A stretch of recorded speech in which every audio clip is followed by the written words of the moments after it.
नमस्कार मित्रों। आज हम पढ़ेंगे रामचंद्र शुक्ल जी का संस्मरणात्मक निबंध प्रेमघन की छाया स्मृति। आप देख रहे हैं अपना चैनल ज्ञान का प्रकाश सीबीएसई हिंदी विद मथुरा दास। आज हम पढ़ रहे हैं कक्षा 12 की हिंदी ऐच्छिक की पाठ्यपुस्तक अंतरा, जिसका गद्य खंड पहला पाठ रामचंद्र शुक्ल प्रेमघन की छाया स्मृति। देखते हैं पाठ का परिचय। प्रस्तुत पाठ रामचंद्र शुक्ल का एक संस्मरणात्मक निबंध है। इस निबंध में शुक्ल जी द्वारा हिंदी भाषा व साहित्य के प्रति उनकी प्रारंभिक रुचि का बड़ा रोचक वर्णन किया गया है। इन्हें अपने घर में शुरू से ही साहित्यिक परिवेश मिला। बाल्यावस्था से ही आपने भारतेंदु व उनके मंडल के अन्य रचनाकारों, विशेष रूप से प्रेमघन के सानिध्य में अपने साहित्यकार रूप को आकार प्रदान किया। प्रेमघन के व्यक्तित्व का शुक्ल जी व उनकी मित्र मंडली पर विशेष प्रभाव पड़ा। इसी का संस्मरण उन्होंने यहाँ प्रस्तुत किया है। ध्यान देने वाली बात है कि यहाँ पर जो निबंध है वह संस्मरणात्मक निबंध है। संस्मरणात्मक का अर्थ है, इस शब्द को लिया गया है संस्मरण से, अर्थात किसी घटना को देखकर कोई पुरानी घटना जब याद आ जाती है और उसे जब हम अपने लेखन से लेखनबद्ध कर देते हैं तो उसे ही हम संस्मरण कहते हैं। अब इसकी जो शैली होती है तो यहाँ पर अलग अलग शैली होती है। कभी उपन्यास, कभी कहानी, इस तरह से अपने संस्मरण पर आप लिखते हैं। तो यहाँ पर हम देख रहे हैं कि जो संस्मरण है वह निबंध शैली में लिखा गया है।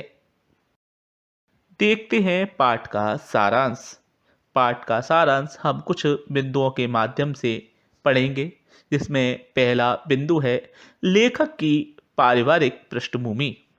लेखक के पिता फारसी के विद्वान होने के साथ ही पुरानी हिंदी कविता के प्रेमी भी थे। वह फारसी कवियों की उक्तियों को हिंदी कवियों की उक्तियों के साथ मिलाने में आनंदित होते थे।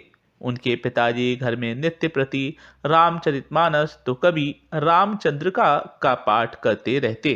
लेखक अपने पिताजी से हमेशा नाटक व कहानियां सुनने की इच्छा प्रकट करता रहता। उनके पिताजी सदैव उन्हें रोचक व ज्ञानवर्धक कहानियां सुनाते। अगला बिंदु है लेखक का साहित्य के प्रति रुझान। पिता के द्वारा सुनाई गई भारतेंदु जी अर्थात भारतेंदु हरिश्चंद्र जी के नाटक लेखक को बड़े पसंद थे। जब लेखक 8 वर्ष के हुए तब से ही भारतेंदु के संबंध में जानने की उनकी इच्छा प्रबल हो गई। उनकी बाल बुद्धि में सत्य हरिश्चंद्र नाटक के नायक राजा हरिश्चंद्र और लेखक भारतेंदु हरिश्चंद्र में भेद कर पाना मुश्किल था, अर्थात वे दोनों को एक ही मानते थे। जब लेखक के पिताजी की बदली मिर्जापुर में हुई तो उन्हें पता चला कि हरिश्चंद्र के एक मित्र मिर्जापुर में ही रहते हैं, जो हिंदी के एक प्रसिद्ध कवि हैं, जिनका नाम था उपाध्याय बद्रीनाथ चौधरी प्रेमघन। प्रेमघन जी से मिलने की अभिलाषा। बद्रीनाथ चौधरी प्रेमघन जी के विषय में यह बात जानकर लेखक उनसे मिलने के लिए व्याकुल हो गया। नगर से बाहर बालकों की मंडली जोड़ी गई जो प्रेमघन जी के मकान से परिचित थे। वे आगे चले। लगभग 1.5 मील अर्थात 2.4 यानी 2 किलोमीटर 400 मीटर, इतना होता है 1.5 मील का सफर तय करने के बाद वह एक पत्थर के बड़े मकान के सामने आकर खड़े हुए। नीचे बरामदा खाली था और ऊपर का बरामदा घनी लताओं के जाल से भरा था। बीच में खंबे और कहीं कहीं खुली जगह दिखाई देती थी। लेखक को कहा गया कि देखो, ऊपर कोई दिखाई दे रहा है। लेखक ने जब देखा तो लताओं के बीच से एक मूर्ति खड़ी हुई उन्हें दिखाई दी, जिसके दोनों कंधों पर बाल बिखरे हुए थे और उनका एक हाथ खंबे पर टिका था। देखते ही देखते वह मूर्ति उनकी आंखों से ओझल हो गई। प्रेमघन जी की बस यही पहली झांकी वह देख पाए। आगे चलकर लेखक का परिचय प्रेमघन जी से हो गया। उनके यहाँ लेखक का आना जाना एक लेखक की हैसियत से होता था। प्रेमघन जी से मिलते समय लेखक को ऐसा आभास होता कि वह बहुत पुराने लेखक हैं। यानी प्रेमघन जी बहुत पुराने लेखक हैं। उनसे मिलते समय लेखक के मन में प्रेम भी उमड़ता था और उत्साह भी बना रहता था।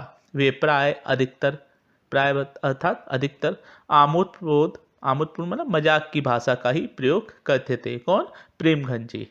उनके प्रत्येक कथन में वक्रता होती थी। वे अपनी बात को सदैव क्यों साहब कहकर प्रारंभ करते। जब कभी घर के नौकर कोई सामान गिरा देते तो वो कहते, का रे बचात नहीं, अर्थात क्यों रे बचाता नहीं। उनकी वाक्पटुता अर्थात बोलचाल की चतुरता का परिचय हमें दो अन्य घटनाओं जिसमें पंडित जी व एक पड़ोसी से जुड़े प्रसंग में पाठ के अंतर्गत देखने को मिला है। अगला बिंदु है पंडित केदारनाथ और भारतेंदु जी का मकान। लेखक के घर भारत जीवन प्रेस की पुस्तक आती थी, परंतु उनके पिता इन पुस्तकों को छिपा कर रख देते थे, क्योंकि वे यह नहीं चाहते थे कि उनका पुत्र बिगड़ जाए या इन पुस्तकों के कारण अपनी विद्यालय की पुस्तक ना पढ़े। बिगड़ने का अर्थात वे पुस्तक ना छोड़कर अपनी पुस्तकों पढ़ने की है, इनकी कहानियां, इनमें आने वाली कहानी और सब चीजें लेख ना पढ़े, है ना। इससे उसका जो है पुस्तकीय ज्ञान जो विद्यालय में जरूरी है वह नहीं हो सकता था, है ना। तो इस तरह से बिगड़ना है। लेखक को पुस्तक पढ़ने का बड़ा शौक था। उनके घर के पास ही पंडित केदारनाथ जी ने एक पुस्तकालय खोला हुआ था। लेखक प्रतिदिन वहां से पुस्तक लाकर पढ़ते थे।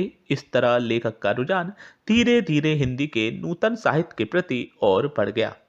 तो पुस्तकों के बिना वे कैसे रहते।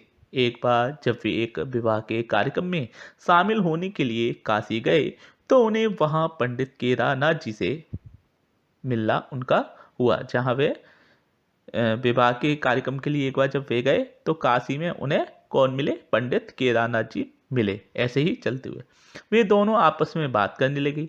बातों ही बातों में लेखक को पता चला कि पंडित केदारनाथ जी जिस घर से निकले हैं वह घर प्रसिद्ध लेखक भारतेंदु हरिश्चंद्र जी का है।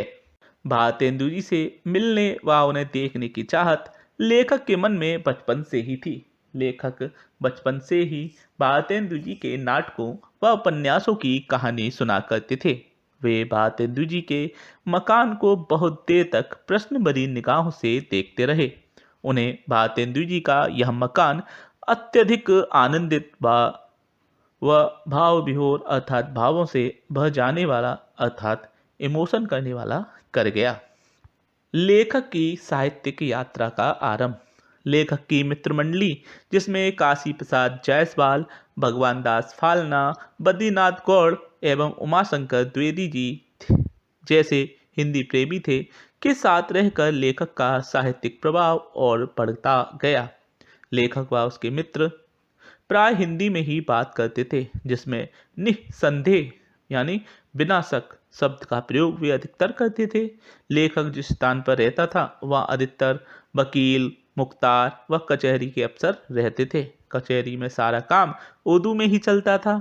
इन लोगों के उर्दू कानों में लेखक व उसके मित्रों की बोली कुछ अनोखी लगती थी, इसलिए उन्होंने लेखक व उनकी मित्रमंडली का नाम निस्संदेह रख दिया।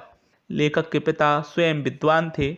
उन्हें अपने पुत्र पर गर्व होता था, क्योंकि इतनी सी उम्र में उनका पुत्र लेखक बन गया था और अच्छी हिंदी बोलने व लिखने लगा था। मोहल्ले में एक मुसलमान सब जज आए थे। लेखक के पिता ने लेखक का परिचय जब उनसे कराया कि यह मेरा पुत्र है, हिंदी में इसकी विशेष रुचि है, इस पर जवाब मिला कि आपको बताने की जरूरत नहीं, मैं तो इसकी सूरत देखकर ही इस बात से वाकिफ हो गया था। तब इस बात पर लेखक को बड़ी हैरानी हुई कि उसकी सूरत में ऐसा क्या है। शायद वे सूरत से ही पढ़े लिखे नौजवान लगते थे। उस समय वे नहीं जानते थे कि उनकी प्रतिभा उनके चेहरे पर झलकने लगी थी और उनके भीतर का आचरित्व चेहरे से पढ़ा जा सकता था। तो यह था पाठ प्रेमघन की छाया स्मृति। देखते हैं क्या है इसमें विशेष। भाषा सरल सहज व विषय के अनुरूप है। तत्सम प्रधान शब्दावली का प्रयोग हुआ है। निबंध की शैली गद्य प्रधान विवेचनात्मक है। उर्दू व खड़ी बोली के शब्दों का प्रयोग मिलता है। लेखक के व्यक्तित्व व प्रतिभा को दर्शाया गया है।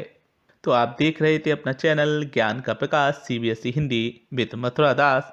ऐसे ही हमारे साथ बने रहिए। अगर आपको हमारा यह यूट्यूब चैनल अच्छा लगता है तो इसे लाइक कीजिए, शेयर कीजिए, और अगर आपको कुछ भी कमेंट्स के माध्यम से, मैसेज के माध्यम से आप हमसे अपना जो अपने विचार हैं उनको प्रस्तुत कर सकते हैं। फिर मिलते हैं। बहुत बहुत धन्यवाद। नए वीडियो के साथ फिर मिलेंगे।